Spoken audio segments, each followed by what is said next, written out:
नमस्कार, मी API सागर भगवान Pawar, Godegaon police Thane प्रभारी अधिकारी।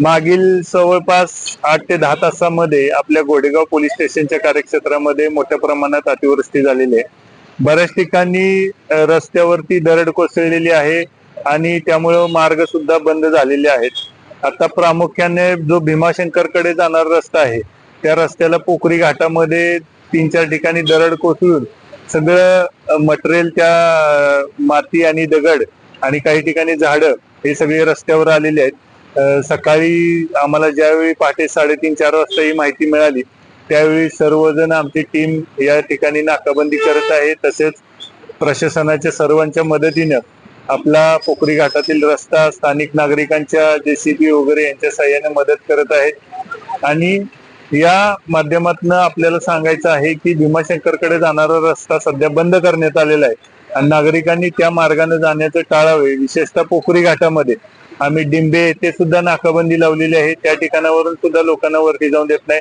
आंबडे, माळीण, पसारवाडी, झालं तर आसाने, बोरगर या ठिकाणी सुद्धा बऱ्याच ठिकाणी लँडस्लाइड झाल्यामुळे रस्त्यावरती मलबा सगळा वाहून आलेला आहे। त्या ठिकाणी सुद्धा प्रशासन सर्व परीने प्रयत्न करून ते हटवण्याचे काम करत आहे।